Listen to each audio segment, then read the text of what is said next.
আমি শিপ্রা মজুমদার আজকে আবার একটা নতুন রেসিপি নিয়ে তোমাদের কাছে চলে এসেছি। আশা করি প্রতিদিনের মতন তোমাদের এই রেসিপিটাও ভালো লাগবে। তাহলে চলে এসো আমার সাথে, দেখো আমি তোমাদেরকে আজকে কি দেখাবো। আজকে তোমাদেরকে আমি একটা ডিমের রেসিপি করে দেখাবো। আমি এখানে 4টে ডিম সেদ্ধ করতে বসিয়ে দিয়েছি। ডিমগুলো সেদ্ধ হয়ে গেছে, এবারে খোসা ছাড়িয়ে নেবো। দেখো এদিকে ধনেপাতা, আদা, রসুন, পেঁয়াজ, টমেটো, 2টো পেঁয়াজ নিয়েছি আর একটা ক্যাপসিকাম নিয়ে নিয়েছি। এটা পুরোটা লাগবে না, ক্যাপসিকামটা পুরোটা লাগবে না, এটা থেকে কিছুটা অংশ আমি নেব। ডিমগুলো দেখো ছাড়ানো হয়ে গেছে। 4টে ডিমই আমি খোসা ছাড়িয়ে রেখে দিয়েছি। এবার দেখো আমি পেঁয়াজ কুচি, টমেটো কুচি, ক্যাপসিকাম কুচি আর ধনেপাতা কুচি করে নিয়েছি। এটা দিয়ে আজকে আমি ডিমটা রান্না করব। আমি কোনো আলুর ব্যবহার করব না। দেখো তেলটা গরম হয়ে গেছে, এরপরে আমি ডিমগুলোকে একটু মাঝখানে চিড়ে দিয়েছিলাম, এবারে তেলের মধ্যে দিয়ে দিলাম। চিড়ে না দিলে ভীষণ ফাটে, সেই জন্য একটু ডিম চিড়ে দিতে হয়, তোমরা সবাই জানো। এবারে এর মধ্যে নুন আর হলুদ পরিমাণ মতো দিয়ে দিলাম। ডিমটাকে সুন্দর করে লাল লাল করে ভাজা করে নেব।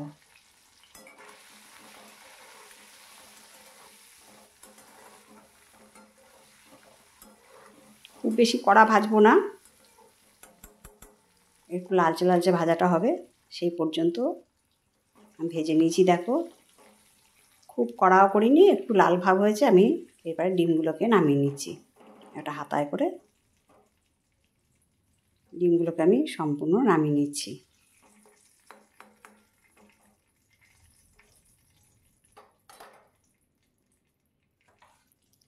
এবার যে কড়াইয়ের তেলটা আছে এই তেলটার মধ্যেই আমি পেঁয়াজগুলোকে ছেড়ে দেবো।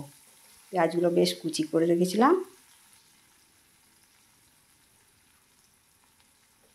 এইভাবে ডিমের ঝোল করলে ভীষণ খেতে ভালো লাগে, একটু অন্য ধরনের লাগে। আমরা যেমন সাধারণ ডিম আলুর ঝোল রান্না করে খাই, তার থেকে বরং এটা একটু অন্য রকম লাগে খেতে।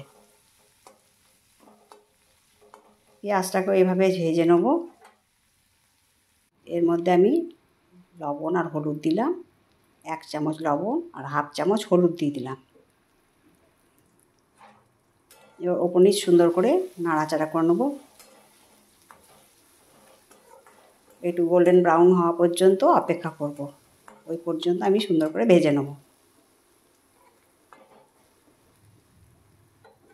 দেখো নাড়ি চাড়িয়ে ভেজে নিয়েছি। এবার দেখো কালারটা দেখে বুঝতে পারছো একটু বাদামি কালার হয়েছে। খুব বেশি কড়া ভাজার দরকার নেই।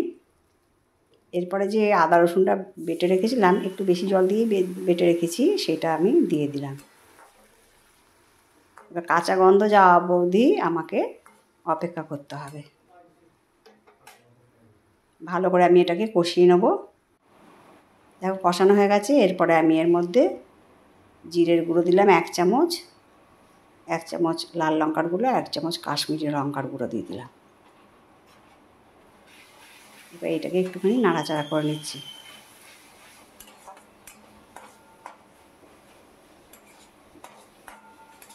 মশলার গন্ধটা যাতে না থাকে সেই দিকেও লক্ষ্য রাখতে হবে। এরপরে আমি একটুখানি টমেটো দিয়ে দিলাম।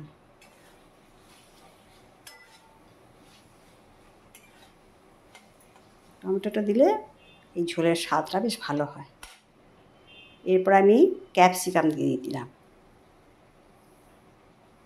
আগে থেকে ক্যাপসিকাম টমেটো ভাজার দরকার নেই। এরপর একটা কাঁচা লঙ্কা ভেঙে দিয়ে দিলাম। ক্যাপসিকাম আর টমেটোটা সেদ্ধ হবে, কিন্তু পুরোটা গলে যাবে না, এই পর্যন্ত আমি রান্না করে নেব। তোমরা দেখতে পাচ্ছ ক্যাপসিকামটাও সিদ্ধ হয়ে গেছে, টমেটোটাও সিদ্ধ হয়ে গেছে, কিন্তু গোটা গোটা রাখবো। সুন্দর সেদ্ধ হয়ে গেছে।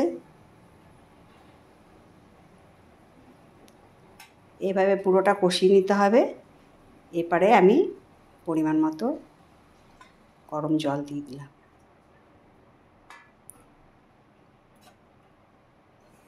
রান্নাটা গরম জল দিয়ে করলে ভালো হয়, তাড়াতাড়ি করে ফুট ধরে যায়।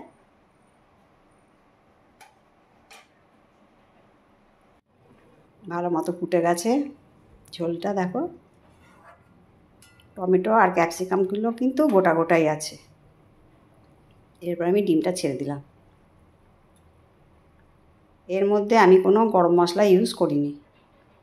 এরপরে ধনেপাতা কুচো করে রেখেছিলাম, সেই ধনেপাতাটাকে দিয়ে দিলাম। তোমরা এইভাবে একদিন রান্না করে খেও, আশা করি তোমাদের ভীষণ ভালো লাগবে। এটা একটু অন্য ধরনের, একঘেয়েমি ডিমের ঝোল খেতে খেতে আমাদের যখন মুখটা ভালো লাগে না, তখন আমরা একটুখানি এদিক ওদিক করে রান্না করতেই পারি। তাই আজকে আমি তোমাদেরকে এইভাবে ডিমের ঝোলটা রান্না করে দেখালাম। দেখো ডিমের ঝোলটা আমার রেডি হয়ে গেছে। এবার একটা প্লেটের মধ্যে আমি সার্ভ করে দিচ্ছি।